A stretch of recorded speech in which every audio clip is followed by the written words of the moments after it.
Padre Santo, te damos gracias por este día, Señor. Este es un día que tú has hecho y en él nos haremos. Gracias por lo que tú traes para nosotros, por la enseñanza que tú tienes, Señor. Que tú nos hablas, Padre Santo, a través de tu Espíritu Santo en nuestros corazones. Y aún en medio de enseñanza, Señor, que es muy cierto, nosotros podamos entender, Señor, la magnitud de tu obra, Padre Santo, en todo, Señor. Todo lo que nos enseñas a través del pastor público que entregamos este día, Señor, esta hora y media que vamos a estar aquí, te entregamos también el culto, Señor, el servicio de hoy. Nos ponemos en tus manos, Señor, con tu corazón dispuesto, con nuestra mente aquí, Señor, para aprender. Pero pedimos en el nombre de Jesús. Amén. Bueno, ustedes se lo puedo decir con tranquilidad. Esto es resumir un año más o menos en 3 horas. Tranquilo, puede ser 6. Yo no sé por qué. Todo el tiempo de estudio era, no, esto lo quito, porque seguía creciendo y no había pasado de Abraham. Sí, esto, algo así. Hola, Daniel. Entonces vamos a hablar sobre la iglesia hoy. ¿Ustedes son la iglesia de Cristo? Sí, vamos muy probablemente a derrumbar paradigmas. Cuando hablamos de iglesia, ¿qué imagen se viene a su mente? Ajá. O la casa, el templo, la cruz, ¿sí? O el grupo de un grupo de personas reunidas. Buenos días, ¿sí? Pero entonces vamos a empezar desde el origen, que es el primer punto. Y Dios describe en el principio del libro de su revelación, que es la Biblia, que Él creó a los humanos a su imagen y semejanza. Es decir, para que esa imagen lo represente. Hemos hablado de eso bastante, ¿sí? Así que una razón fundamental de nuestra existencia es mostrar la existencia de Dios. O como es llamado específicamente, mostrar la gloria de Dios. Recuerdan que eso lo hemos estado estudiando, ¿cierto? ¿Qué es la gloria de Dios? Me preguntaron en una clase, y la gloria de Dios se refiere a las múltiples perfecciones de Dios.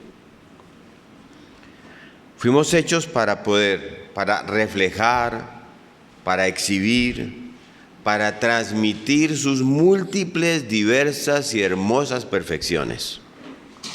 ¿Sí? Que pensemos, que actuemos, que hablemos, que vivamos y que resaltemos todas estas múltiples perfecciones de Dios, ¿sí? Entendiendo además que el hombre encontraría toda su satisfacción en ellas, ¿sí? Para el ser humano eso debería ser más significativo que cualquier otra cosa que pudiera competir por nuestros afectos. Y el hecho de que Dios nos haya creado como hombre y mujer, eso está claro también, ¿no? Para ese propósito no solo significa que debemos buscar que las generaciones continúen haciéndolo a través de la procreación, de la multiplicación, como él lo llama en Génesis, sino que también eso significa que esto sucede mejor en comunidad, ¿sí? El primer reparo de Dios en toda nuestra historia está dirigido precisamente contra el problema de la soledad humana. ¿Se acuerdan? No es bueno que el hombre esté solo. Reparo de nuestra historia, ¿sí?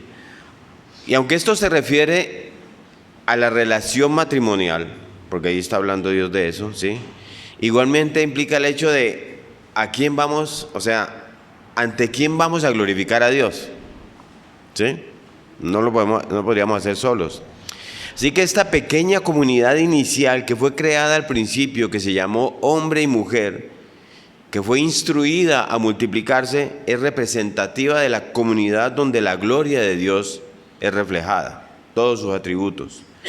Pablo explica eso después en Efesios 5, 31 al 32, si usted quiere, cuando él dice, este es el gran misterio, ¿sí?, de la iglesia y Cristo. Efesios 5, 31 al 32.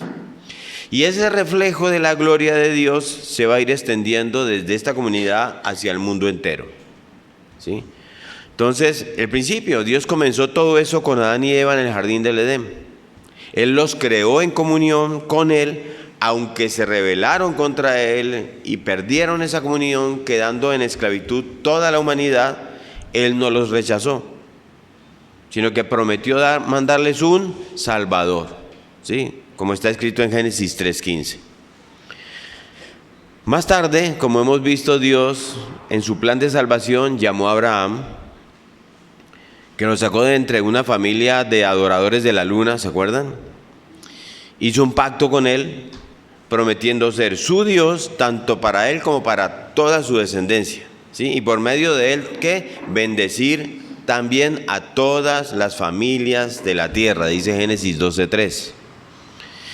Y así vemos en todo el Antiguo Testamento cómo Dios establece una comunidad de la descendencia de Abraham, la convierte en una nación, la aparta y por medio de profetas promete en todo tiempo un libertador, un salvador, un redentor para restaurar la comunión que se perdió cuando Adán y Eva se rebelaron y cayeron, ¿sí?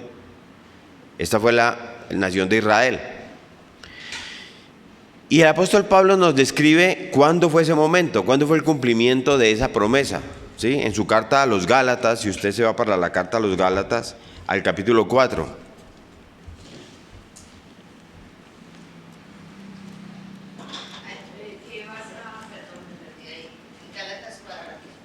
El cumplimiento de esa promesa de Dios de enviar un libertador. Entonces él lo dice en Gálatas 4:4, ¿sí? Y dice: pero cuando vino el cumplimiento del tiempo, Dios envió a su Hijo, nacido de mujer y nacido bajo la ley, para que redimiese a los que estaban bajo la ley, a fin de que recibiésemos la adopción de hijos. Ese es el cumplimiento de esa promesa. Ahí lo está diciendo Pablo, ¿sí? Ese Mesías, ese Salvador fue Él mismo, ¿sí? En el Hijo, Dios nuestro Señor Jesucristo, quien a su venida entonces enseñó y recordó todo lo que habían dicho los profetas. ¿Se acuerdan del Sermón del Monte? ¿Sí? Él habló y capacitó a una nueva comunidad que Él mismo la llamó. Pasó tiempo con ellos, les enseñó sobre el reino de Dios, les enseñó sobre, digamos que la constitución de su reino, ¿sí? Expulsó demonios, hizo milagros, predijo su muerte y su resurrección. Y en un momento dado, caminando por una región llamada Cesarea de Filipo, allá en el Medio Oriente, Jesús le preguntó a esta comunidad de discípulos que él estaba formando y les dijo: ¿quién dicen los hombres que es el Hijo del Hombre? Refiriéndose a lo que había escrito el profeta Daniel en el cumplimiento de su persona, ¿sí? ¿Y qué le dijeron ellos? No, unos que Juan el Bautista, otros que Elías, otros que Jeremías o alguno de los profetas. Y luego Cristo le pregunta a ellos directamente: ¿y ustedes? ¿Quién dicen que soy yo? ¿Sí? Y Pedro le responde: tú eres el Cristo, el Mesías prometido desde Génesis 3. Estoy en Mateo 16, ¿sí? Él le dice: tú eres el Cristo, el Hijo del Dios viviente. Entonces, después de que Dios, Jesucristo, bendice a Pedro por su respuesta, le dice ahí en Mateo 16:18, leamos Mateo 16:18.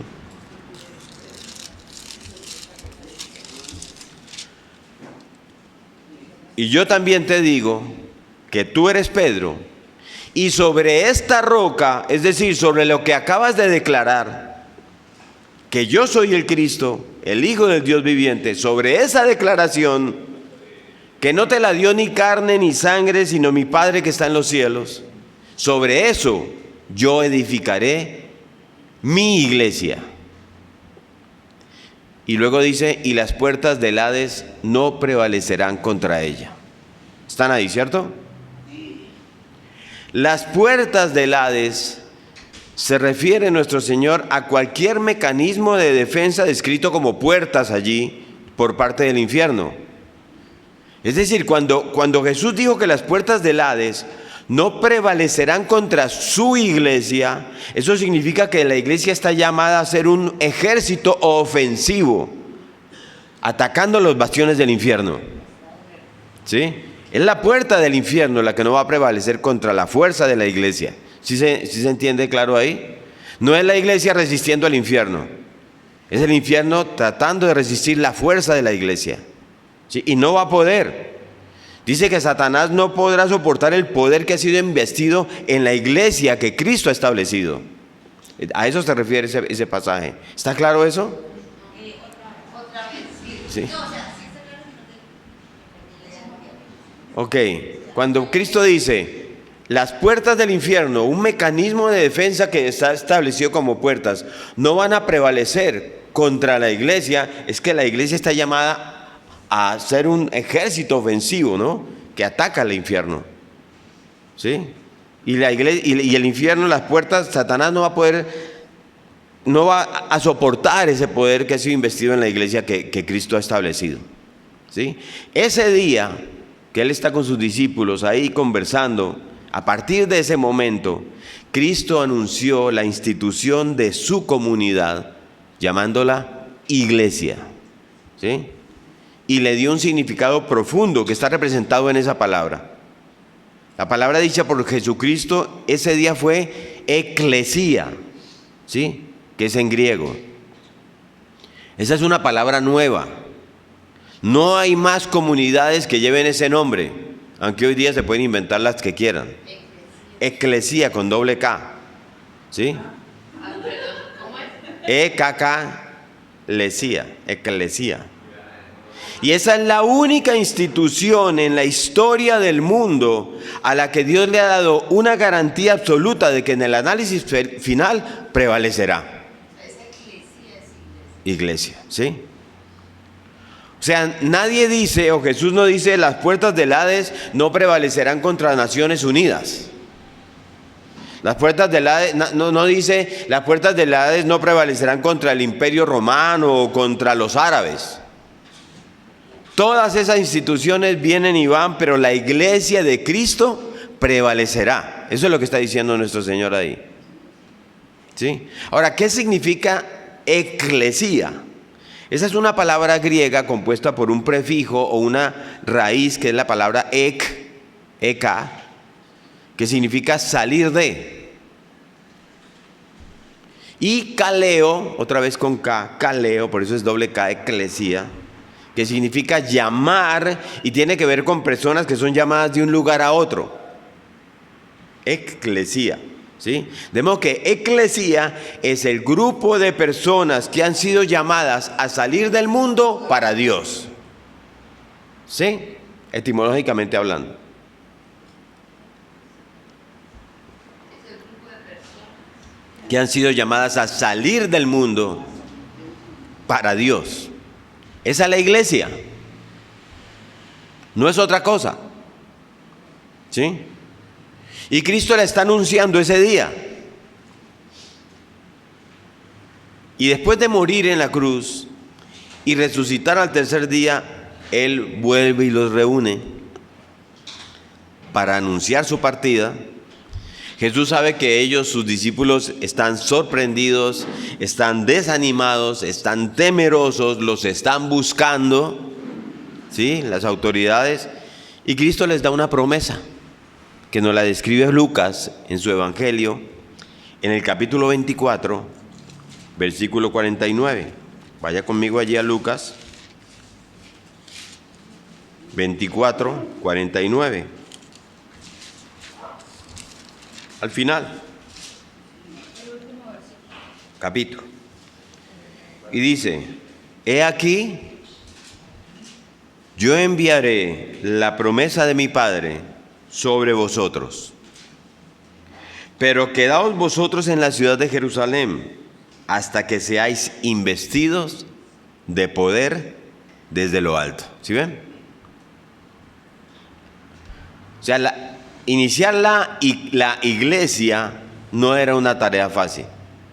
Ellos no sabían lo que estaban iniciando, ¿sí? Y no era una tarea que debería haber sido hecha por el hombre, desde su propia capacidad. Nosotros seguimos siendo pecadores, nosotros seguimos teniendo nuestros propios anhelos personales, nuestros propios temores, y la obra de Cristo no iba a quedar a merced de ello, ¿sí? Y por eso Él les dice inicialmente: seréis investidos de poder desde lo alto. ¿A quién se lo dice? A sus apóstoles, a los apóstoles, ¿sí? No a todos los discípulos de Él, a sus apóstoles, ¿sí? Y el mismo Lucas, quien en el Nuevo Testamento escribe el libro de los Hechos de los Apóstoles, ¿sí? De estos hombres apóstoles que habían recibido esa promesa, ¿sí? Algunos estudiosos han dicho que es mejor a ese libro se le debería llamar el libro de los Hechos del Espíritu Santo, ¿sí? Porque él es el personaje central manifestado en ese libro, es la tercera persona de la Trinidad, allí manifestada en el libro de los Hechos de los Apóstoles. Y será Él, el Espíritu Santo, la tercera persona de la Trinidad, quien los va a investir de poder, ¿sí? Habilitándolos, facultándolos, fortaleciéndolos y dirigiendo la iglesia desde el mismo periodo inicial de su expansión. Es el Espíritu Santo el que los va a guiar. Vamos claro hasta ahí, ¿cierto? Y ahí empezamos la historia. Y empieza con el primer punto de la historia, que es la iglesia apostólica. Habilitándolos, facultándolos, fortaleciéndolos y dirigiendo la iglesia desde su periodo inicial de expansión. Entonces arrancamos con lo que el hombre ha organizado como en periodos la iglesia, y me he guiado por eso porque son muchos estudiosos que siguen esta línea, y empieza con la iglesia apostólica, ¿sí? En el libro de los Hechos, Lucas describe la historia de la iglesia naciente, relatando el final del ministerio de Jesús al principio de los Hechos, ¿sí? Y nos dice que Cristo les confirma la promesa que les acabo de decir, que está en Lucas 24, justo antes de la ascensión. Y vamos al libro de los Hechos porque se los dice ahí en el capítulo 2, Hechos 1, Hechos capítulo 1, versículos 8 y 9.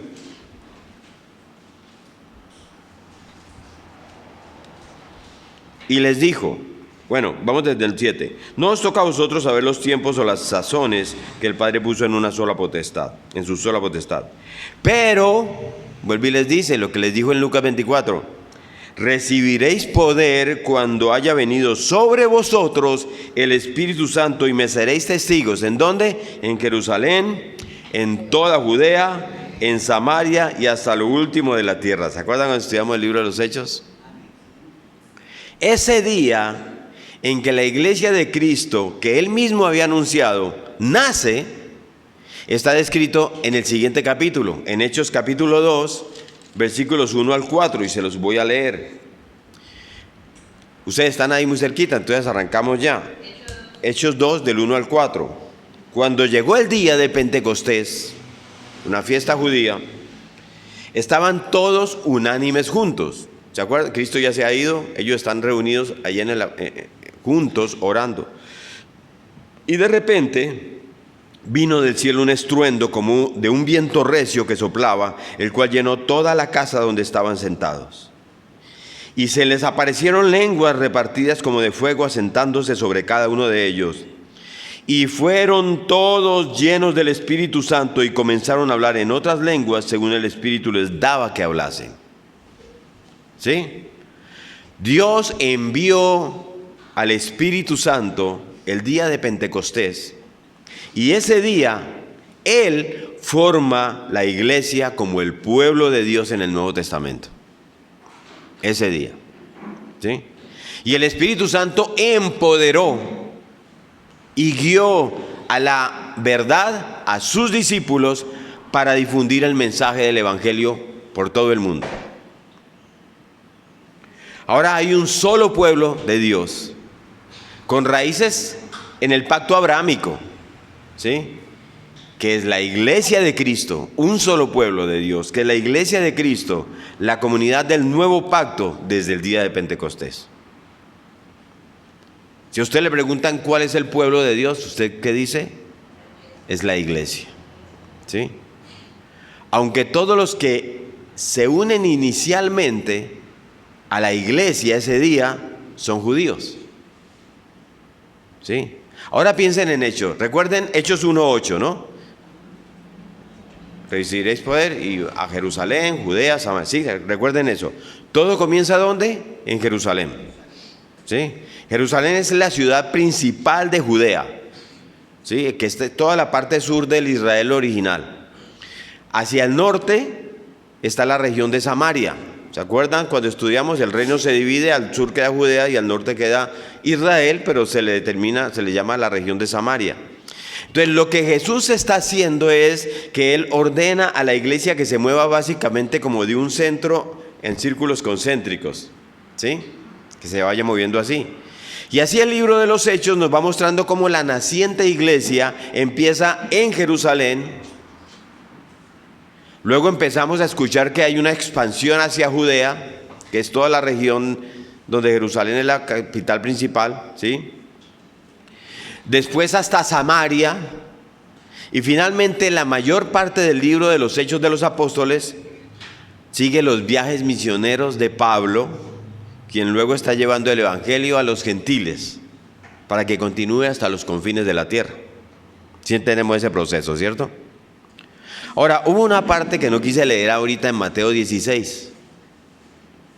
Después de que Jesús le dice, las puertas del Hades, váyase a Mateo 16, otra vez. Después de que Jesús le dice, las puertas del Hades no prevalecerán contra la iglesia. Sí, porque yo quería que llegáramos a este punto para leerlo y entenderlo en relación con la iglesia. Mateo 16, leamos versículos 18 y 19, ¿sí? Dice, y yo también te digo que tú eres Pedro, y sobre esta roca edificaré mi iglesia, y las puertas del Hades no prevalecerán contra ella, y a ti, Pedro, daré las llaves del reino de los cielos, y todo lo que atares en la tierra será atado en los cielos, y todo lo que desatares en la tierra será desatado en los cielos. ¿De qué se trata esto de las llaves del reino? Pedro evidentemente tenía un papel de liderazgo en el grupo, era líder, eso es innegable, ¿sí? Y siguiendo la instrucción dada por nuestro Señor, Él va a ser usado por el Espíritu Santo para darle entrada al reino a todos los grupos que están señalados en la Gran Comisión, en Hechos 1:8, ¿sí? Que realmente son toda la raza humana. Vamos a mirarlo. ¿Cuáles grupos? La gente de Jerusalén y de Judea son los judíos. Luego están los samaritanos, que eran judíos que se habían mezclado con gentiles, con pueblos gentiles. Y posteriormente están los gentiles de todo el mundo. Y para ver cómo esto progresa, volvamos al capítulo 2 del libro de los Hechos. Para ver la entrada de los judíos al reino de Dios. Hechos 2, capítulos 41 y 42. Versículos 41 y 42. Y dice, así que los que recibieron su palabra, Hechos 2, 41, 42. Así que los que recibieron su palabra fueron bautizados y se añadieron aquel día como 3,000 personas. ¿Sí están ahí? Y perseveraban en la doctrina ¿de quién? De los apóstoles, en la comunión unos con otros, en el partimiento del pan y en las oraciones. ¿Sí? Pedro acaba de dar su primer sermón, bajo la inspiración y el poder del Espíritu Santo, como fue ofrecido por nuestro Señor, ¿sí? Y luego en el versículo 47, vayan allá adelantico, nos dice que el Señor añadía cada día ¿A quién? A la iglesia, los que habían de ser salvos. ¿Sí? Pedro fue usado por Dios para darle entrada a los judíos al reino, que es lo mismo que decir que unirlos a la iglesia de Cristo. ¿Sí está claro eso? Esas son las llaves del reino. Y vámonos para el capítulo 8 de Hechos. Pasemos allá adelante. Hechos capítulo 8. Y miren lo que leemos en el versículo 1. Y Saulo consentía en su muerte. Esta es la muerte de Esteban apedreado por la dirección judía. 8.1. En aquel día, Hechos 8.1. En aquel día hubo una gran persecución contra la iglesia que estaba, ¿en dónde? En Jerusalén. Y todos fueron esparcidos por las tierras de Judea y de Samaria. Vamos a parar ahí un momentico porque yo quiero que veamos lo que mueve la expansión de la iglesia en este periodo de la historia. ¿Cómo? Lo que mueve la expansión de la iglesia en este momento de la historia es la persecución.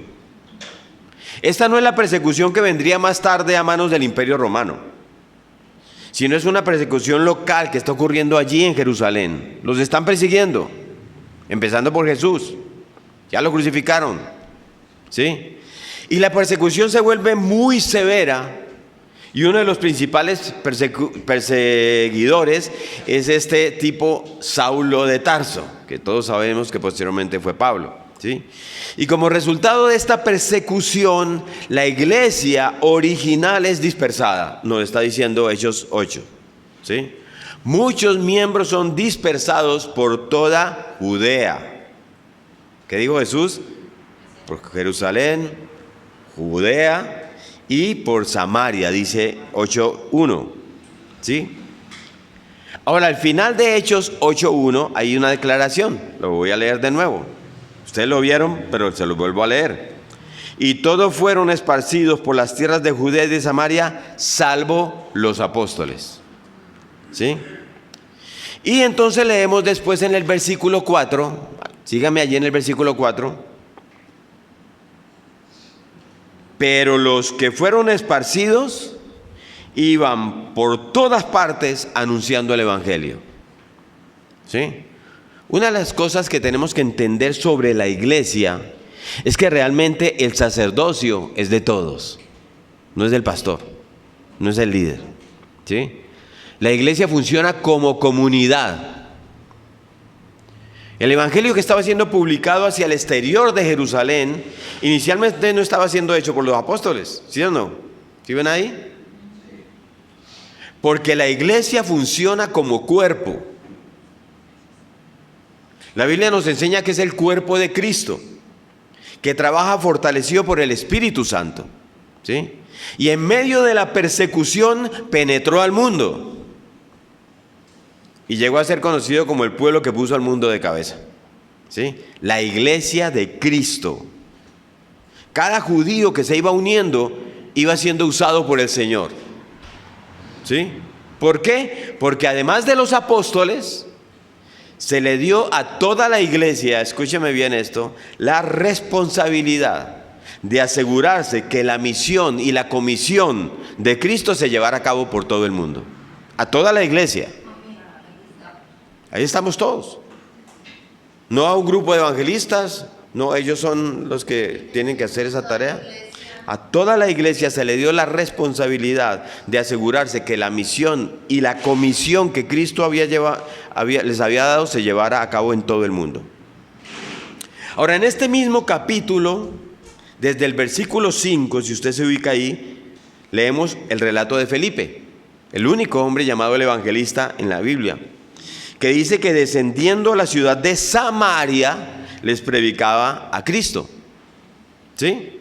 Ahí hay un encuentro con un mago de nombre Simón, que trata de aprovechar la fuerza evangelística de Felipe, que la tenía allí en Samaria. 5, en el versículo 5, estábamos en Hechos 8, 1 al 4, ahora solamente 5, ¿sí? Entonces, este hombre, este mago Simón trata de aprovecharse de esa capacidad, de esa fuerza evangelística que tenía Felipe allá en Samaria, pero para su interés personal. Sí, más adelante vamos a hablar de esto que se conoce como la simonía, ¿sí? Cuando la iglesia hace algo parecido. Y miren lo que nos relatan los versículos 12 al 17 en este capítulo 8. Pero cuando creyeron a Felipe, que anunciaba el evangelio del reino de Dios y el nombre de Jesucristo, se bautizaban hombres y mujeres. También creyó Simón mismo, y habiéndose bautizado estaba siempre con Felipe, y viendo las señales y grandes milagros que se hacían, estaba atónito.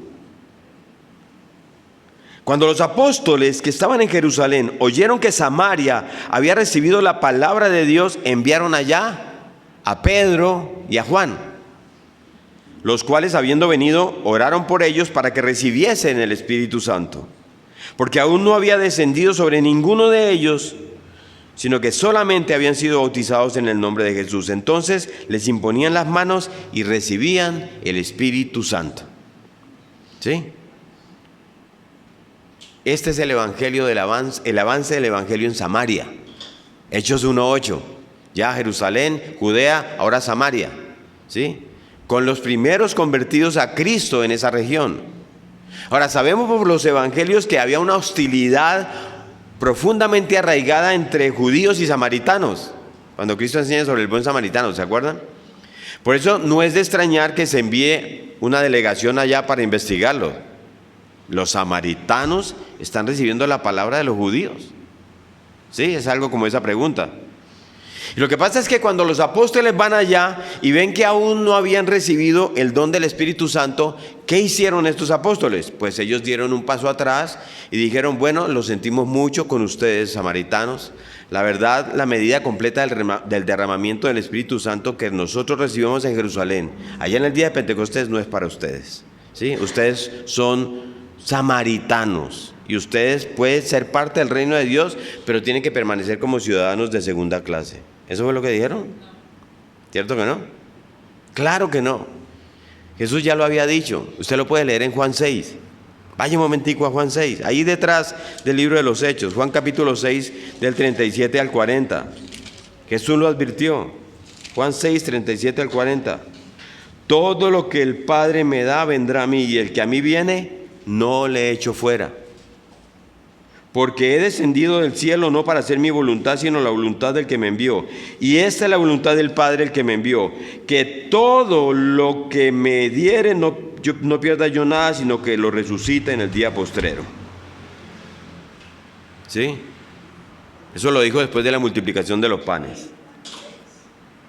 Juan 6, 37 al 40. Entonces los apóstoles entienden esto porque Cristo mismo se los dijo. Y por eso ellos entonces impusieron sus manos sobre los samaritanos y los samaritanos recibieron el Espíritu Santo. Vemos entonces que la iglesia no se limita ya a los judíos. El cuerpo de Cristo ahora incluye samaritanos. Samaritanos que han abrazado a Jesús, samaritanos que han sido ungidos con el Espíritu Santo. Esta delegación, ¿en cabeza de quién estuvo? De Pedro, ¿sí? Llegó al tercer círculo de influencia establecido en la Gran Comisión. Jerusalén, Judea, Samaria. ¿Sí? Que son y Jerusalén y Judea son los judíos convertidos inicialmente por la predicación de Pedro, y ahora Samaria por la imposición de Pedro y de Juan que lo acompañaba. ¿Sí? Ahora, si continuamos en el libro de los Hechos, vemos un fenómeno similar que se llevó a cabo en el capítulo 10. Vaya a Hechos 10. Y vamos a leer del 1 al 2. Ahí estamos cerquita. ¿Sí? Había en Cesarea un hombre llamado Cornelio, centurión de la compañía llamada La Italiana, piadoso y temeroso de Dios con toda su casa, y que hacía muchas limosnas al pueblo y oraba a Dios siempre. Un centurión romano. Ahora, ¿quién es este hombre Cornelio a quien se le dedicó un par de capítulos en el libro de los Hechos? Aquí leemos, ¿sí?, solo que era un hombre piadoso y temeroso de Dios. Los llamados temerosos de Dios, en el contexto de la iglesia primitiva, eran básicamente personas de habla griega, como Cornelio, ¿sí?, que ellos eran gentiles romanos, ¿sí?, eran gentiles que se habían convertido inicialmente al judaísmo, ¿sí?, pero parcialmente. Es decir, ellos habían abrazado las enseñanzas del pacto, ellos habían enseñado las enseñanzas de Moisés, las enseñanzas de la ley y todo lo demás que incluía. Y ellos habían hecho una profesión de fe en las doctrinas del judaísmo. También eran sometidos a un baño de purificación, los sometían a un baño de purificación porque ellos eran considerados impuros, ¿se acuerdan los gentiles? Por lo que eran gentiles. Pero lo más significativo es que ellos tenían que ser circuncidados. Y una cosa es que a los bebés los circunciden a los 8 días de nacido, y otra cosa es que hombres adultos se sometan a este rito de la circuncisión fuera de una sala de cirugía con todos sus procesos de esterilización, ¿sí? Así que muchos de estos hombres que fueron convertidos a las enseñanzas del judaísmo, ¿sí?, del Antiguo Testamento, ellos decían: ¿puedo ser judío sin necesidad de circuncidarme? Y se les daba la opción de ser excusados de ese rito de la circuncisión. Por eso estas personas eran recibidas realmente como una especie de miembros de segundo nivel de la comunidad judía. Los judíos eran bien fregados, ¿sí? No eran considerados completos judíos, con pleno derecho, pero tampoco eran considerados como unos parias gentiles, ¿sí? Solo se les dio entonces el nombre de temerosos de Dios. Por eso a Cornelio se le llama temeroso de Dios. Y ese era el tipo de personas como él, como Cornelio. Él estaba en ese grupo. Pero ¿por qué Lucas le dio tanta atención a este relato de Cornelio? Leámoslo en el capítulo 10 que acabamos de ver, pero vámonos a los versículos 34 al 38. Entonces Pedro está ahí. Pedro llega porque Cornelio lo llama, ¿sí? Bueno, Dios lo llama para que vaya donde Cornelio. Entonces Pedro, abriendo la boca, dijo: en verdad comprendo que Dios no hace acepción de personas. Qué bonito eso, ¿no? Sino que en toda nación se agrada del que le teme y hace justicia. Dios envió mensaje a los hijos de Israel anunciando el evangelio de la paz por medio de Jesucristo. Este es Señor de todos. Vosotros sabéis lo que se divulgó por toda Judea, comenzando desde Galilea, después del bautismo que predicó Juan. Cómo Dios ungió con el Espíritu Santo y con poder a Jesús de Nazaret, y cómo éste anduvo haciendo bienes y sanando a todos los oprimidos por el diablo, porque Dios estaba con él. Y así sigue Lucas dando un resumen del ministerio de Jesús. Y en los versículos 44 al 48, acompáñenme a leer esto. Dice: mientras aún hablaba Pedro, ¿están ahí, cierto? Estas palabras, el Espíritu Santo cayó sobre todos los que oían este discurso. Y los fieles de la circuncisión, ¿quiénes son esos? Los judíos, que habían venido con Pedro, se quedaron atónitos de que también sobre los gentiles se derramase el don del Espíritu Santo. Porque los oían que hablaban en lenguas y que magnificaban a Dios.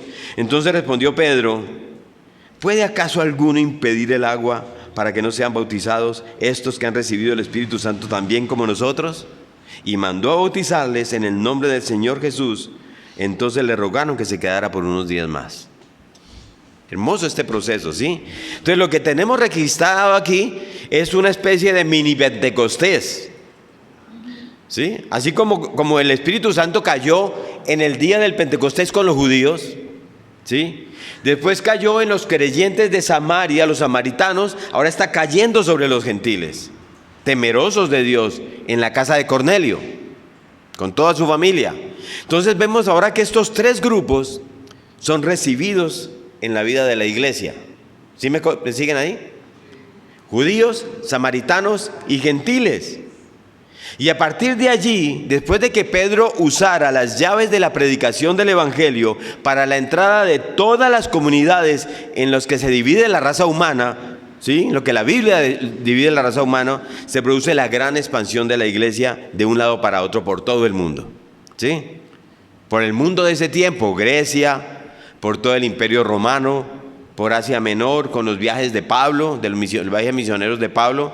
Más adelante en el libro de los Hechos, y cuando uno lee las cartas del Nuevo Testamento, uno ve que ahí está una controversia feroz en la iglesia primitiva sobre cómo hacer con que estos gentiles encajen, ¿sí? Y Pablo tiene que enseñarle a la iglesia el misterio que una vez estuvo oculto durante el Antiguo Testamento, pero que ahora está siendo revelado, y es que es Cristo en todos, ¿sí? Cristo llegó a ser ahora la esperanza no solo de Israel, el Mesías prometido de Israel, sino de toda la comunidad gentil, ¿sí? Que es el resto de toda la humanidad desde una perspectiva bíblica, ¿sí? Entonces el Espíritu Santo va delante de la predicación de la palabra. Es el Espíritu Santo quien abre los ojos a los judíos, es el Espíritu Santo el que abre los ojos a los samaritanos, es el Espíritu Santo el que abre los ojos a los gentiles, ¿sí? Y mientras son convertidos a Cristo, ellos reciben la plena inclusión en su cuerpo porque reciben el Espíritu Santo, ¿sí? Y Pablo nos enseña eso en la primera carta a los Corintios. Téngala ahí porque usted tiene que tener este fundamento, porque hay una enseñanza errada sobre esto. Usted se va a la primera carta a los Corintios. Perdóname, lo último que dijiste, que el Espíritu Santo abre los ojos a todas las... A los judíos, a los samaritanos, a los gentiles. Y mientras van recibiendo y van siendo convertidos, ellos reciben la inclusión en el cuerpo porque reciben el Espíritu Santo. La inclusión en el cuerpo es el cuerpo de Cristo. El cuerpo de Cristo, que es la iglesia, ¿sí? O sea, reciben la inclusión en la iglesia, ¿vale? Entonces, eso Pablo lo dice en 1 Corintios, en el capítulo 12, versículo 13.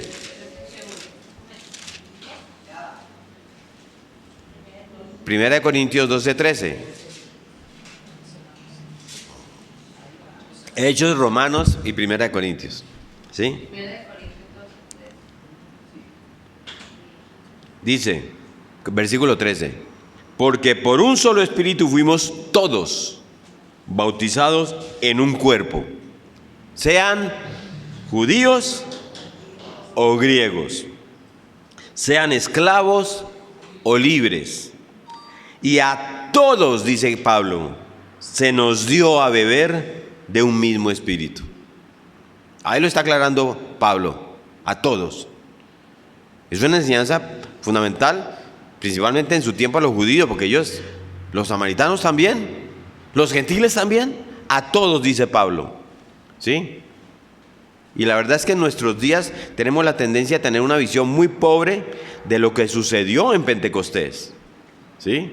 La iglesia del Señor, su eclesía, tiene que entender y reconocer, yo digo con emoción, que el día de Pentecostés hubo una explosión del poder redentor divino sobre el mundo entero.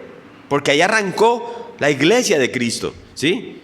Y ya no es algo que está restringido o apartado para un solo pueblo, ¿sí? Sino que ahora el misterio que se ocultaba en esas épocas pasadas está siendo desplegado. Y Dios está ungiendo gente de toda lengua, toda tribu y toda nación, ¿sí? Juntándolos en el cuerpo de Cristo, que es su iglesia, ¿sí? En un solo pueblo, la iglesia, siendo cada uno de ellos visitado, cada uno de nosotros visitado y fortalecido por su Espíritu Santo. Nosotros, su iglesia, somos el pueblo de Dios, ¿sí? Eso que nos quede claro. Después de la conversión de Cornelio, Pedro entrega un informe a la iglesia establecida en Jerusalén, y en el capítulo 11, volvamos a Hechos, capítulo 11, estamos en el 10, ¿no? Pasamos al 11, ¿sí? En el versículo 18, esta iglesia de Jerusalén le da la gloria a Dios por eso. Y miren lo que dice, 11:18. Entonces, oídas estas cosas, callaron. Yo me imagino aterrados, los gentiles, Pedro. ¿Y recibieron el Espíritu, Pedro? Sí. ¿Y los bautizaste? Sí. Porque Dios no hace acepción de personas. Entonces la iglesia dice, glorificaron a Dios diciendo, de manera que también los gentiles ha dado Dios arrepentimiento para vida. ¿sí? Y en el versículo 19 aparece una nueva congregación, y es la de Antioquía, una ciudad del imperio al norte de Jerusalén, donde una gran multitud es agregada a la iglesia. Váyanse a Hechos 11, 19 al 26.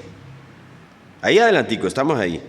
Ahora bien, los que habían sido esparcidos a causa de la persecución que hubo con motivo de Esteban, pasaron hasta Fenicia, Chipre y Antioquía, no hablando a nadie la palabra sino a los judíos. Pero había entre ellos unos varones de Chipre y Cirene, los cuales cuando entraron en Antioquía, hablaron también a los griegos, los gentiles, anunciando el evangelio del Señor Jesús. Y la mano del Señor estaba con ellos, y gran número creyó y se convirtió al Señor. Llegó la noticia de estas cosas a los oídos de la iglesia que estaba en Jerusalén, y enviaron a Bernabé para que fuese a Antioquía. Cuando llegó y vio la gracia de Dios, se regocijó y exhortó a todos a que con propósito de corazón permaneciesen fieles a Dios. Él se fue hasta Antioquía, Bernabé, les dijo, permanezcan fieles a lo que acaban de recibir. ¿Sí? Y porque era un varón bueno y lleno del Espíritu Santo y de fe, y una gran multitud fue agregada al Señor. Después fue Bernabé a Tarso y fue a buscar ¿a quién? A Saulo, y hallándole lo trajo a Antioquía. Bernabé fue la herramienta que Dios usó. Venga, Saulo. Saulo ya había pasado por todo el proceso, llevaba años, ¿sí? Y se congregaron allí todo un año con la iglesia y enseñaron a mucha gente, y a los discípulos se les llamó cristianos por primera vez en Antioquía, ¿sí? Luego en el capítulo 12, ahí adelantico, muere el primer apóstol. El primero de los apóstoles, que era la cabeza de la iglesia de Jerusalén, era uno de los hijos de María, Santiago, Jacobo. Perdón, no, este no es. Este será uno de los apóstoles. ¿No? Bueno, aquí dice, en aquel tiempo el rey Herodes echó mano a algunos de la iglesia para maltratarles y mató a espada a Jacobo, hermano de Juan. Era hermano de Juan, perdón. Hermano de Juan. ¿Sí?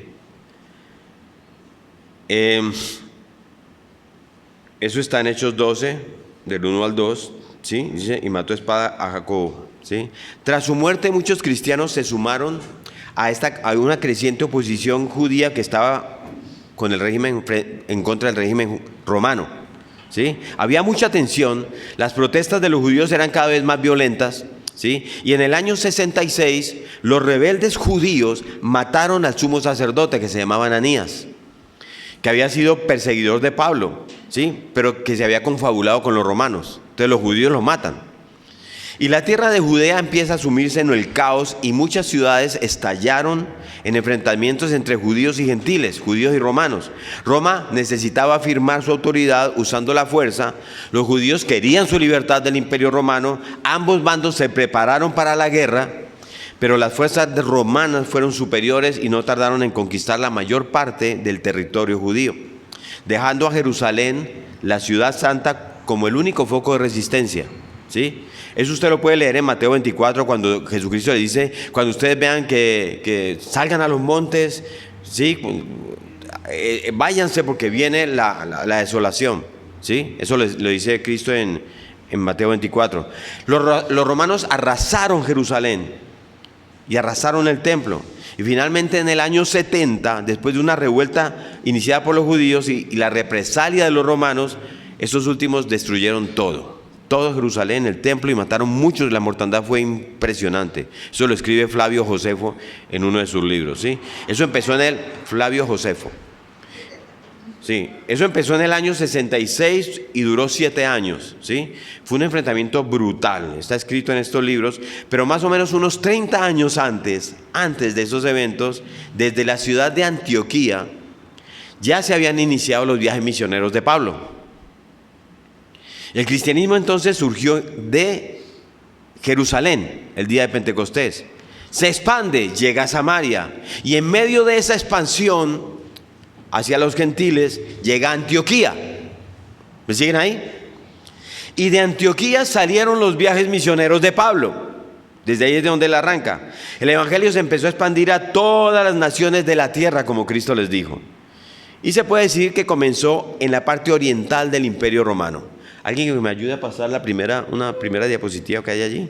Porque es una provincia que está sometida al imperio de nombre Judea, cuya capital era la ciudad de Jerusalén y que fue destruida por el Imperio Romano, como les acabo de contar, en el año 70 después de Cristo. Entonces, aquí me voy a apartar un poco. Esta es Europa actual. Europa, Asia, ¿sí? Y África. Todo esto que ustedes ven de colores es lo que ya había alcanzado el Imperio Romano. Roma es la capital, aquí en la bota itálica. Y todo esto que yo les estoy contando empezó aquí al oriente, en una pequeña región llamada Judea. Sí, para que nos ubiquemos geográficamente. Vamos ahí. Por eso quise traerle el mapa. Al final del primer siglo, los primeros 100 años, la iglesia ya estaba llegando a una encrucijada. ¿Sí? La iglesia es perseguida por el imperio. Muchos cristianos dieron testimonio de su fe con sangre, con su vida. Los apóstoles, a excepción de Juan, fueron martirizados hasta la muerte. En medio de esta persecución, Pablo fue decapitado en Roma, ¿sí? por Nerón. Juan fue desterrado a la isla de Patmos, allá en el Mediterráneo, donde escribió el Apocalipsis, de manera que se estaba necesitando el relevo de sus dirigentes. ¿Sí? Aunque se habían extendido por todo el Mediterráneo, ellos seguían siendo un número relativamente pequeño de congregaciones con una escasa organización. ¿Sí? Casi podría decirse que cada grupo cristiano que al entrar al segundo siglo, después del año 100, encontraban sus propios retos ahí en una ciudad en concreto. ¿Sí? Y el Señor les estaba llevando hacia la construcción de su identidad, diciendo ya y decidiendo ya sin los apóstoles, ¿sí? Quienes eran los que habían iniciado, y para que ellos vieran entonces ahora quiénes son ellos como cristianos. ¿Sí? La unidad se planteaba como una preocupación. Había muchas congregaciones pequeñas. O sea, ¿cómo incluimos a todos estos grupos tan diversos? Es un conflicto de la iglesia en el segundo siglo. ¿Cómo mantener las diferencias, sí, cuando estamos compartiendo lo mismo?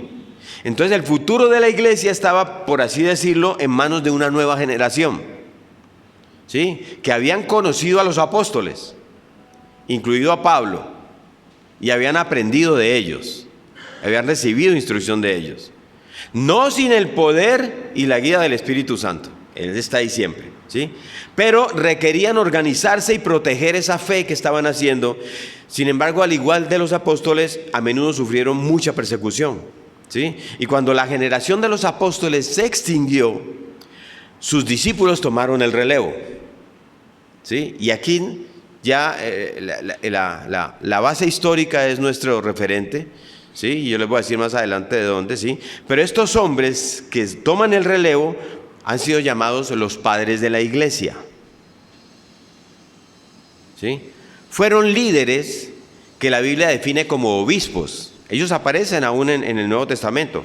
La palabra obispo, si usted se la imagina hoy, se imagina un hombre con una túnica negra y roja con una cosita acá. ¿Sí?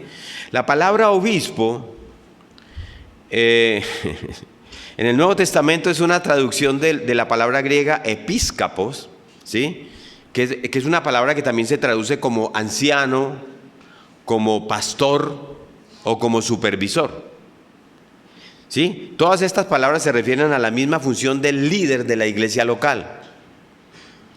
En las primeras congregaciones, el término anciano era el nombre más usado relacionado con el líder de la iglesia local. No por viejo, por sabio, como dice el dicho, porque tenía mucha sabiduría. ¿Sí? Cuando el apóstol Pablo le escribe a los filipenses por allá en el año 49 después de Cristo, él se refería a ellos tanto como ancianos como diáconos. ¿Sí?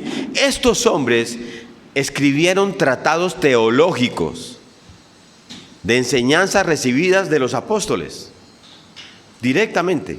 ¿Sí?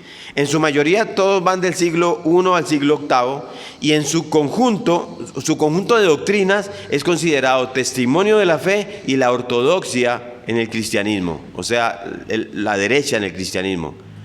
La patrística patrística, esa palabra, no sé si usted nunca la ha oído. La patrística es el estudio del pensamiento, las doctrinas y obras del cristianismo desarrollado por los padres de la iglesia. Patrística, padres de la iglesia, si usted oye alguna vez eso, ¿sí? Ellos hicieron importantes contribuciones al desarrollo de la teología cristiana, ¿sí? Posterior, pero en algunos casos ciertos elementos de su enseñanza fueron posteriormente condenados. Algunos se equivocaron, ¿sí? Y aquí yo quiero detenerme otra vez por un momento para aclarar esto. Muchos de los cristianos del primer siglo, aparte de los apóstoles, fueron testigos también de la revelación cristiana y de sus grandes eventos redentores, todo lo que hizo Cristo y todo lo que pasó. Pero solo los apóstoles fueron constituidos instrumentos oficialmente designados y sobrenaturalmente equipados con esa revelación. ¿Sí se entendió? Solo los apóstoles fueron equipados e instruidos, ¿sí? El papel de los apóstoles dentro de la historia de la salvación es único. Los apóstoles, 11 de ellos, y luego Pablo se convierte en el 12, sí, había otro, pero es Pablo más que todo, pero no tanto porque fueran constituidos recipientes directos de la revelación, sino porque sobre todo fueron hechos portadores autorizados de la revelación.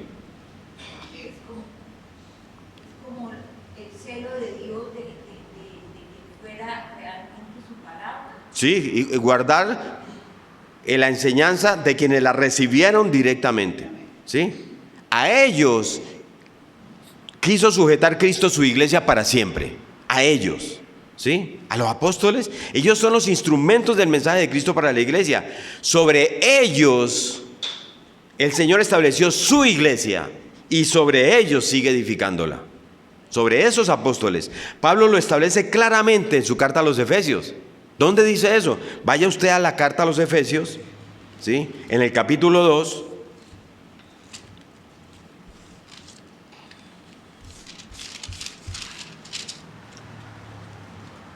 Y llegue hasta el versículo 20. Efesios 2. Bueno, voy a leerles desde el 19. Bueno, desde el 18. Porque por medio de Él, ¿sí? El Espíritu Santo, en medio de Cristo, los unos y los otros tenemos entrada por un mismo Espíritu al Padre, la entrada de la iglesia. Así que ya no sois extranjeros ni advenedizos, sino conciudadanos de los santos y miembros de la familia de Dios, edificados sobre el fundamento ¿de quién? De los apóstoles y profetas, siendo la principal piedra de ángulo Jesucristo mismo. ¿Sí ven? Eso es una metáfora de una edificación, ¿sí? La metáfora principal usada en la Biblia para determinar el fundamento de la iglesia es que el fundamento, los cimientos de la iglesia son los apóstoles y los profetas, ¿sí?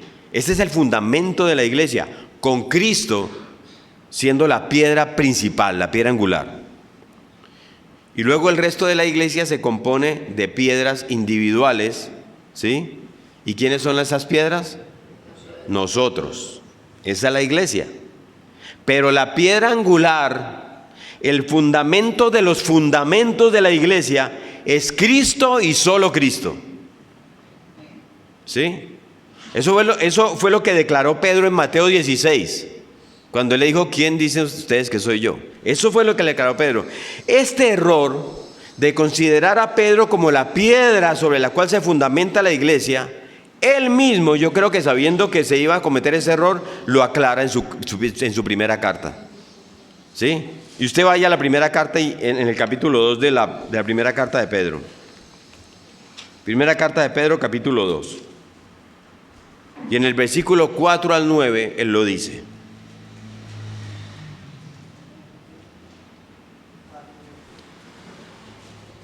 Dice, Primera de Pedro 2, 4 al 9. Acercándoos a Él, esto es Cristo, piedra viva, desechada ciertamente por los hombres, mas para Dios escogida y preciosa. Vosotros también como piedras vivas, esto es a nosotros, a su iglesia, sed edificados como casa espiritual y sacerdocio santo para ofrecer sacrificios espirituales aceptables a Dios por medio de Jesucristo, por lo cual también contiene la Escritura. He aquí pongo en Sión la principal piedra del ángulo, es Cristo, escogida, preciosa, y el que creyere en Él, no en Pedro, no será avergonzado. Para vosotros pues, los que creéis, Él es precioso, pero para los que no creen, la piedra que los edificadores desecharon ha venido a ser la cabeza del ángulo. Es Cristo la roca, ¿sí? Y piedra de tropiezo y roca que hace caer, porque tropiezan en la palabra siendo desobedientes, a lo cual fueron también destinados. ¿Sí ven cómo Pedro aclara? ¿Sí? Toda persona que es creyente en Cristo y es parte de la iglesia visible es una de las piedras del edificio de la iglesia de Dios. Estoy usando la metáfora que usa nuestro Señor, ¿sí? Y bueno, los padres de la iglesia también son martirizados, también son asesinados. Hay una clase que sobre ellos, no sé si usted se acuerda que hicimos al final del estudio de Hechos de los Apóstoles. Al final yo les regalé una clase sobre estos hombres, ¿sí? La gran mayoría, eso está en YouTube, si está ahí en el entrenamiento de Hechos de los Apóstoles. Pero conforme ya nos vamos adentrando al siglo segundo, del año 100 al 200 después de Cristo, el cristianismo debe asumir otro reto muy importante, además de soportar la persecución. Y en esta ocasión el problema viene de adentro, ¿sí? Porque cuando las comunidades cristianas empezaron a establecerse, también empezaron a discrepar entre ellas. Somos hombres, ¿sí? Respecto a quienes pertenecían a la comunidad, quienes no son de la comunidad, ¿sí? Y eso significó que empezaron a trazar límites y aparece el concepto de herejía, ¿sí? Herejía, ¿sí? Los cristianos recogen un término griego que se llama airesis, ¿sí? Una palabra de origen griego que significa la opción, ¿sí? Y lo transforman en herejía, ¿sí? Que como sabemos tiene connotaciones negativas.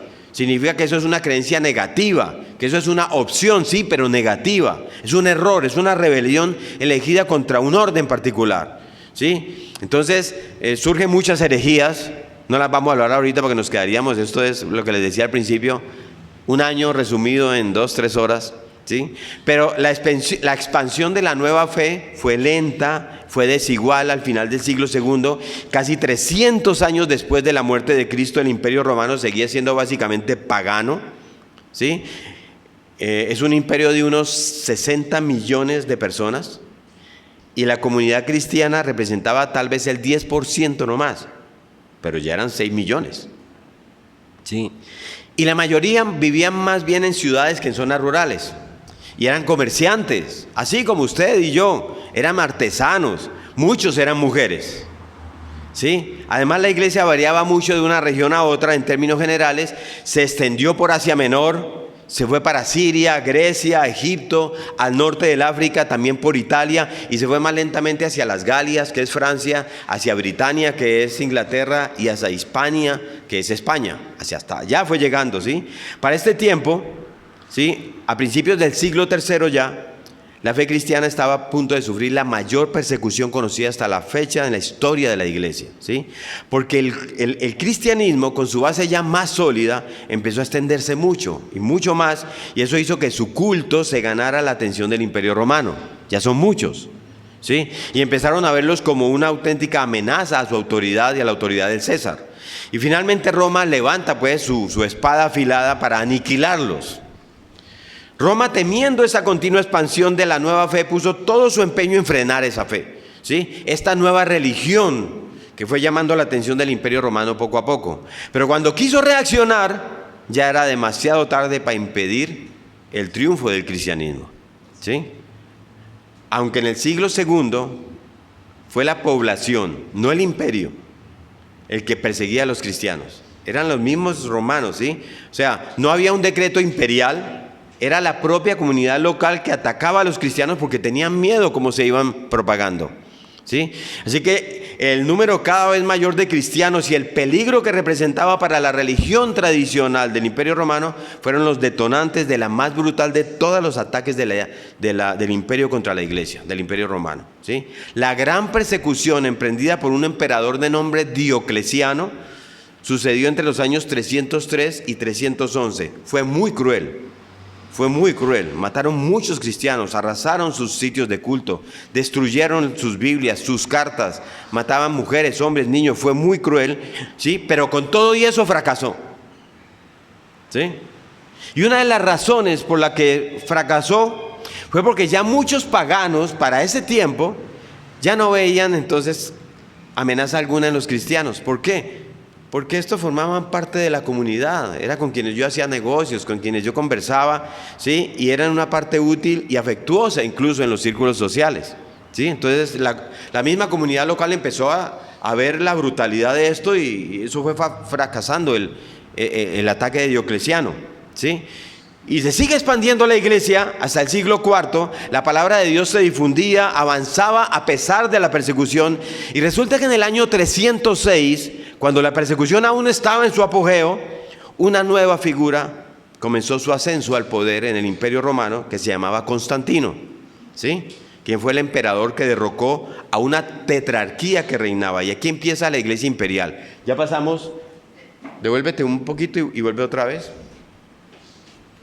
Ya pasamos por la iglesia apostólica, la iglesia primitiva, que es la de los padres de la iglesia, y ahora vamos a la iglesia imperial, ¿sí?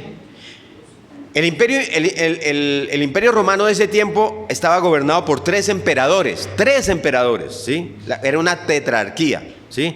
Era muy grande el mapa que vieron ahora, ¿sí? Pero este Constantino unificó el imperio bajo su gobierno otra vez. Fue el único emperador, y la historia dice que en ese propósito, justo antes de una batalla, para él reunir todo el imperio, allá eso se llama la batalla del puente de Milvio, el 28 de octubre del año 312, según relatos de la época, la leyenda dice que una cruz se le apareció a Constantino en el cielo. ¿Sí? Dice eso. Y en esa visión se le pedía que sustituyera las águilas imperiales de las insignias de los soldados por la cruz cristiana, ¿sí? De modo que con ese signo él iba a vencer. Entonces, después de esta visión, Constantino fue quien acuñó el lema latino que dice: con este signo vencerás. Eso es conocido, ¿sí? Él manda a poner en los escudos de los soldados este signo, pelea la batalla y se consolida como el único emperador del Imperio Romano. ¿Qué hace él? En el año 313 después de Cristo hace un edicto, una ley, ¿sí? El edicto de Milán se llama eso, ¿sí? Donde él promulga una ley universal en el imperio, y es que ya no se va a perseguir más a los cristianos. Esa es la ley de él. Constantino no hace del cristianismo la religión imperial, sino que solamente dice: ya no se va a perseguir más a los cristianos y se les va a devolver todas las propiedades que se les quitaron, ¿sí? Y empieza a favorecer ampliamente a los cristianos.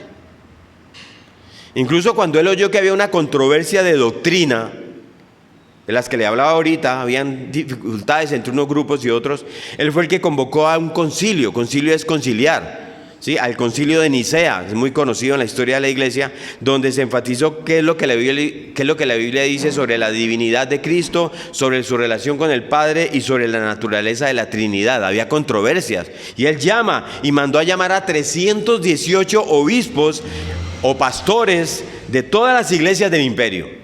Él hace ese concilio, ¿sí? Un imperio que ya evidenciaba una condición decadente, ¿sí? Y era un imperio muy grande para gobernar.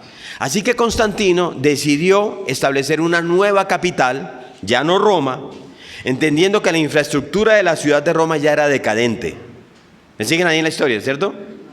Su economía estaba estancada y sus fuentes de ingreso iban en descenso.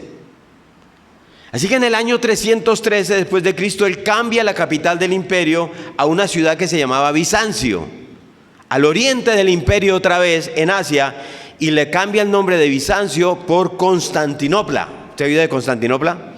¿Sí? Y empieza a gobernar desde esa ciudad que hoy día se conoce como Estambul, allá en Turquía. Ella está aquí.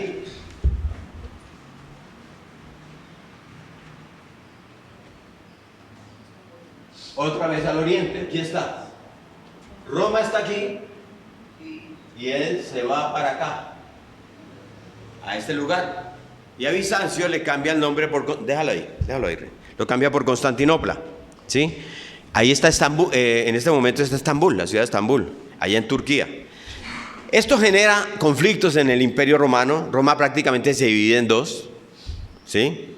El lado oriental con Constantinopla como capital y el lado occidental con Roma como capital.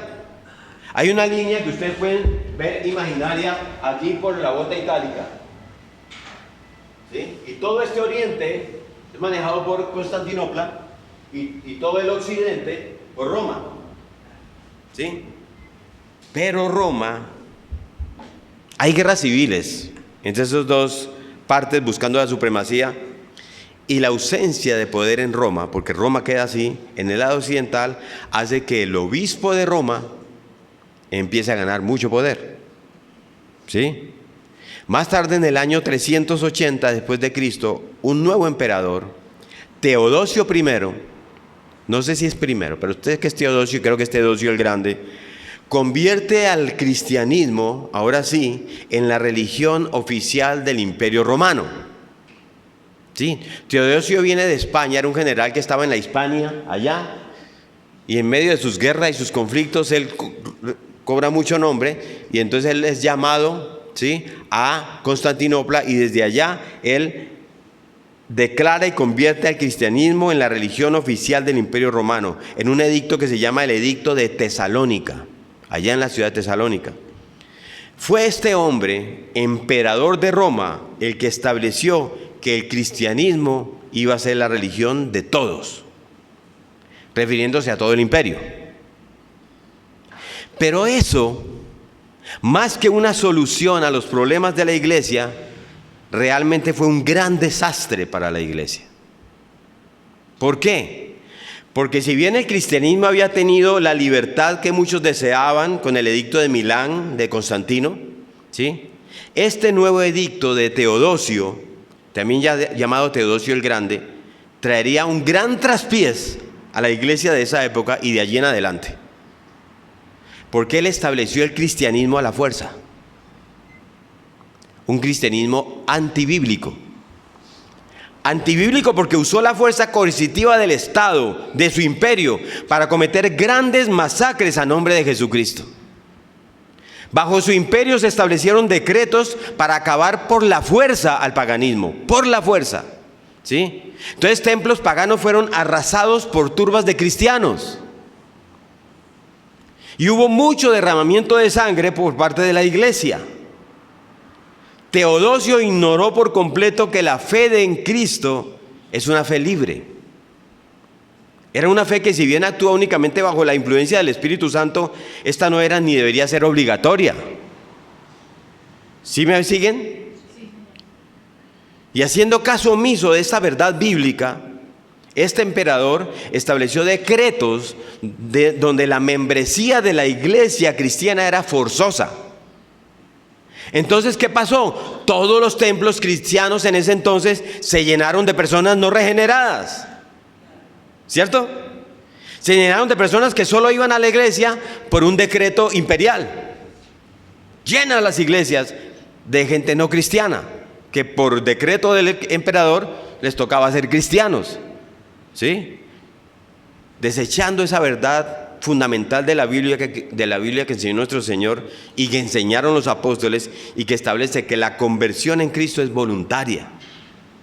Viene con un cambio genuino de corazón y de vida, un nacimiento, un nuevo nacimiento, y que solo da Dios a quienes confiesan con su boca que Jesús es el Señor y creen en su corazón que Dios lo levantó entre los muertos, ¿sí?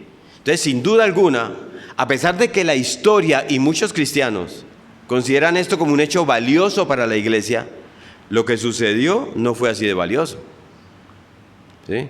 Porque aunque creían que el cristianismo se había apoderado de Roma, lo que pasó realmente fue que Roma se apoderó del cristianismo. Esa es la realidad.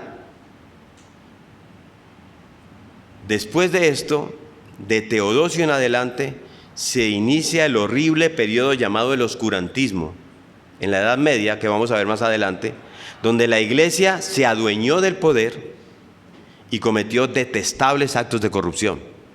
¿Sí?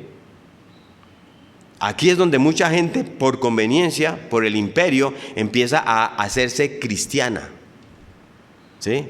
En medio de sus supersticiones, porque no las dejaron, en medio de la ignorancia de las escrituras, y empiezan a abrazar muchas enseñanzas antibíblicas, como por ejemplo empiezan a rendir culto a los muertos, y empiezan a rendir culto a las imágenes. ¿Sí? Porque eso lo traían ellos. Esta gente venía de una cultura que no tenía a Dios en su vida. ¿Sí se entiende? ¿Sí? Y empiezan a mezclar, a hacer algo que se llama sincretismo religioso. Y eso todavía lo hace esa iglesia. ¿Sí? Sincretismo religioso, es mezclar sus costumbres, sus supersticiones con la fe. ¿Sí? Y sí, definitivamente fue muy importante lo que este hombre, Teodosio, le hizo al cristianismo, porque se empieza a establecer una iglesia política. Se empieza a establecer una iglesia con poder político, con poder, con autoridad política y con fuerza política. Esa no es la iglesia que nuestro Señor estableció. Y este es el inicio de lo que hoy es tal vez una de las comunidades religiosas más grandes a nivel mundial, que es la Iglesia Católica Romana. ¿Sí? Roma. ¿Sí? Para este tiempo ya había dentro del Imperio Romano 5 sedes principales, dentro de todo el imperio, o jurisdicciones de la iglesia, donde estaban las iglesias más fuertes.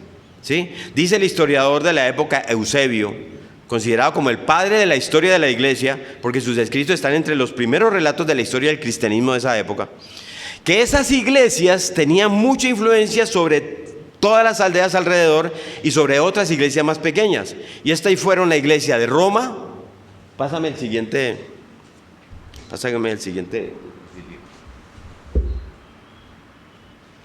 Estas fueron la iglesia de Roma, la iglesia de Alejandría, la iglesia de Jerusalén, la iglesia de Antioquía y la iglesia de Constantinopla. Las 5 iglesias grandes, ¿sí? Alejandría, Jerusalén, Antioquía, ahí están. ¿Sí? Entonces, Las 5 iglesias grandes de la época, ¿sí? Del imperio. A este conjunto de iglesias se le conoció como la pentarquía, ¿sí? Porque eran 5 ciudades donde habían obispos muy preparados. Pentarquía, ¿sí? Y estos podían ayudar a otras iglesias más pequeñas porque tenían iglesias más grandes y tenían mayores recursos y oportunidades. ¿Sí? Roma, ¿se acuerdan la línea que les dije? Ahí está dividido el Imperio Romano. Roma está del lado occidental del imperio ya dividido, ¿sí? Donde se hablaba el latín. Y el resto de las iglesias importantes están del lado oriental del imperio, donde se hablaba griego, que era el idioma del Nuevo Testamento. ¿Sí? Constantinopla era la antigua Bizancio, en un punto estratégico, si ustedes lo ven, entre Asia y Europa. ¿Sí? Es un punto estratégico.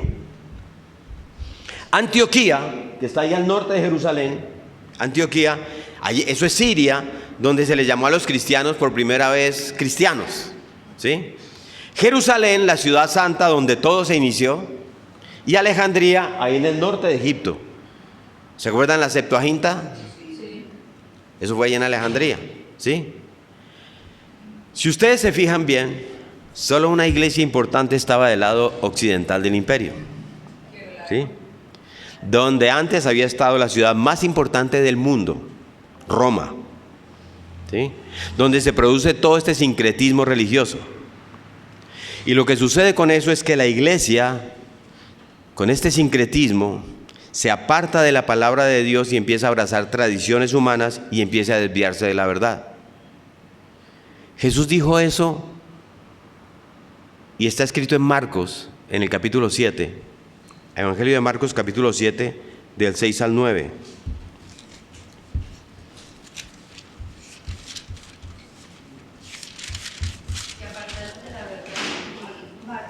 Y empezaron a abrazar tradiciones humanas. Marcos 7, del 6 al 9.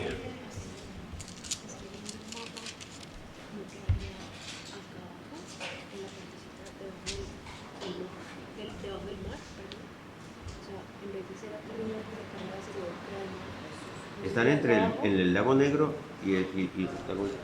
Sí, aquí, perdón. Constantinopla me quedó mal ubicada. Está aquí. Está aquí. Hay un error geográfico. Gracias, Estefanía. Se me pasó el puntico.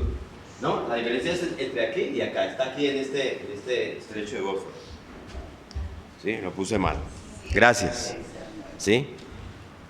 ¿Sí? Porque Cristo se lo dice a los religiosos de la época. Él ya lo había advertido. Marcos 7, del 6 al 9. Dice así. Respondiendo él les dijo, hipócritas. Está hablando con los líderes de esa época, los fariseos. Bien profetizó de vosotros Isaías, como está escrito: este pueblo de labios me honra, mas su corazón está lejos de mí, pues en vano me honran, enseñando como doctrinas, ¿qué? Mandamientos de hombres. Porque dejando el mandamiento de Dios, os aferráis a la tradición de los hombres. Ustedes vieron cómo defiende la Iglesia Católica Romana la tradición, ¿sí? Los lavamientos de los jarros y los vasos de beber, y hacéis otras muchas cosas semejantes. Les decía también, bien invalidéis el mandamiento de Dios para guardar vuestra tradición. ¿Sí? Eso fue los religiosos de esa época que le está diciendo. Entonces, algo así sucedió con la iglesia de esa época, y en la Iglesia Católica Romana actual es el resultado de la institucionalización y la jerarquización de la iglesia. O sea, la iglesia se hizo una institución más organizada y se estableció con base en una jerarquía. ¿Sí? Y cuando se estudia a los padres de la iglesia y a los concilios, si usted lo estudia, uno empieza a ver cómo se le va dando forma a esto y cómo va surgiendo ahí la Iglesia Católica Romana actual. ¿Sí? Impresionante. Ahora, yo me devuelvo un poco en el tiempo para hablar sobre esto. La primera vez que se tiene registro del uso del término católico está en unas cartas de uno de los padres del primer siglo. Unas cartas hermosas de Ignacio de Antioquía, la iglesia de Antioquía. Ignacio fue el pastor de esa iglesia y él fue llevado en cadenas a morir allá por su fe en Cristo en Roma, ¿sí? Delante del emperador. Y en el camino él escribió unas cartas a las iglesias, sabiendo que iba a morir. Y allí menciona por primera vez que la iglesia es católica, ¿sí? Eso fue alrededor del año 107, en una carta que él escribe a la iglesia de Esmirna, ¿sí? Que es una de las iglesias que describe el libro de Apocalipsis, ¿sí? Y él allí le manda saludos al conjunto de iglesias cristianas, a la iglesia universal, que en griego la palabra universal es la palabra católicos, ¿sí? Entonces, él lo que está refiriéndose realmente no es a un adjetivo que se apropió la iglesia de Roma, sino a la iglesia universal, ¿sí? A finales del siglo II, más adelante se empieza a ver más y más el uso de esa palabra católicos. Hay en cartas y en descripciones de la iglesia, porque la iglesia había crecido, se había expandido, y entonces lo que las cartas quieren decir es que la iglesia es católicos, la iglesia es universal. Está en todas partes. ¿Se entiende eso? Entonces nosotros somos católicos. Si alguien saca de contexto eso, pueden decir, vea, por ahí anda un pastor diciendo que somos católicos. ¿Sí? Porque somos la iglesia universal de Cristo. Ignacio de Antioquía. ¿Está claro eso? Ok. Entonces, así se empieza a usar más esta palabra, ¿sí? Porque todas estas iglesias, a donde les llegan las cartas de Ignacio, están del lado oriental. ¿Y cuál era el idioma? El griego. Entonces, él les decía a mis iglesias católicos, o sea, universal, a la iglesia universal. Y eso es lo que confunde a muchos. Los escritos que hablan de la iglesia del primer siglo los describen como una iglesia universal, católica, ¿sí? Entonces, cuando usted a algún católico le dice es que la iglesia católica fue fundada por Cristo, pregúntele si él sabe a qué se refiere católico. Porque dice, pero es que los padres de la iglesia decían que la iglesia era católica, desde allá vienen ellos diciéndolo. Claro que lo tenían que decir porque en griego esa palabra significa universal. Y yo soy la iglesia universal de Cristo. Si habláramos en griego aquí en Cali, yo diría yo soy católico. ¿Sí queda claro eso? ¿sí? Entonces, ¿qué pasó volviendo al siglo IV? ¿Sí? Que en el Imperio Romano la cabeza de la iglesia era el emperador, porque estaban acostumbrados a que el emperador fuera el líder religioso también del imperio. Y los romanos veían en el río que atraviesa Roma a un dios, era uno de sus dioses, ¿sí? Una fuerza de la naturaleza a la que unos pocos elegidos podían vigilar y molestar, ¿sí? Estos elegidos eran formados en costumbres y en designios divinos y se reunían en un cuerpo colegiado que se llamaba el Collegium Pontificum, ¿sí? Donde le rendían cuentas a su líder, que era el sumo pontífice, ¿sí? El pontífice máximo, posición que el emperador de Roma solía ostentar, ¿sí? Y ciertamente todos los emperadores romanos revistieron esa autoridad, el término es Pontifex Maximus, ¿sí? El mismo Constantino, el mayor impulsor del cristianismo, quiso revestirse de ese título. Por lo tanto, el emperador se le determinaba como la cabeza de la iglesia.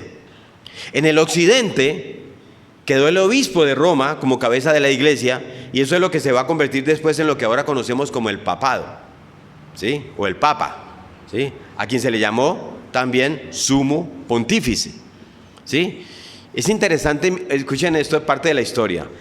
A los patriarcas de estas iglesias del primer siglo, estas 5 iglesias de la Pentarquía, ¿sí? A todos los obispos de las iglesias importantes que ya vimos, se les empieza a llamar padre en sentido espiritual.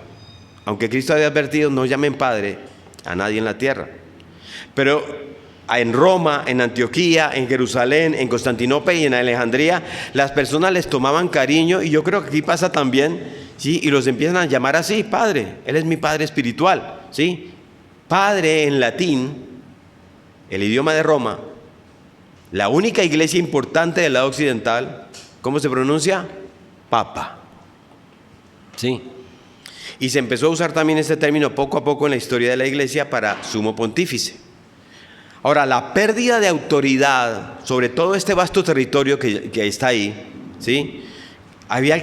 Todo ese territorio que había alcanzado el Imperio Romano, ese tamaño causó su decadencia, y el Imperio de Occidente se desplomó solito, ¿sí? Y se empezó a dividir en muchas entidades políticas que lo sucedieron, godos, visigodos, había conflictos, guerras. ¿Qué hora es? 9:30. Bueno, ¿sí? Y quedó dividido, ¿sí? Determinando su final, históricamente hablando, en el año 476 después de Cristo. No pasó lo mismo con el Imperio Romano de Oriente, que perduró varios años más. Y aquí empieza la iglesia del oscurantismo, con quien les voy a dejar esa introducción. El siguiente punto, la iglesia del oscurantismo. El 476 después de Cristo es contado como el final del mundo antiguo y el comienzo de la Edad Media, ¿sí? A esa época que se inicia se le llama la Edad Oscura. El oscurantismo, debido a la práctica deliberada de la jerarquía religiosa de Roma, ¿sí? Para evitar que determinados hechos y conocimientos fueran difundidos a la población, entre ellos la Biblia y las enseñanzas de nuestro Señor, ¿sí? Y por allá en el 622, después de Cristo, aparece una nueva fe, una nueva doctrina, una religión nueva en el mundo árabe, que se le llama el Islam, 622 años después del establecimiento de la fe cristiana y del surgimiento de la Iglesia de Cristo. Y después de varios intentos fallidos, entre el 717 y el 750, conquista las ciudades de Oriente. ¿Y quieren saber qué pasó de ahí en adelante? No se pierda la próxima clase sobre la historia de la iglesia. Amén. Alguien que nos ayude a cerrar con una oración. Señor, te damos gracias, Padre, por esta mañana, Señor, por todo este conocimiento del recorrido de tu iglesia, Señor. Hoy reconocemos que la iglesia somos nosotros, Señor, y que estamos llamados a eso, estamos llamados a ir hacia ti, Señor. Te damos gracias por las enseñanzas que tú nos das, Señor. Permite que sea nuestro corazón llenándose de amor por ti en medio de conocer la historia de tu iglesia y la historia de todos aquellos que han dado su vida por ti, Señor. Llévanos en ti, Señor, llévanos a que podamos transmitir este mensaje, todo el aprendizaje que tenemos hacia nuestros hermanos con amor, con compasión, con esos ojos, Señor, que tú nos das. Te te pedimos, Señor, que bendigas este tiempo, que bendigas el tiempo del culto que viene ahora, Señor. Organiza los tiempos, organiza cada una de las personas, Señor, para que lleguen aquellos que deban recibir tu mensaje. Te lo pedimos en el nombre de Jesús. Amén. Amén. Amén. Gracias.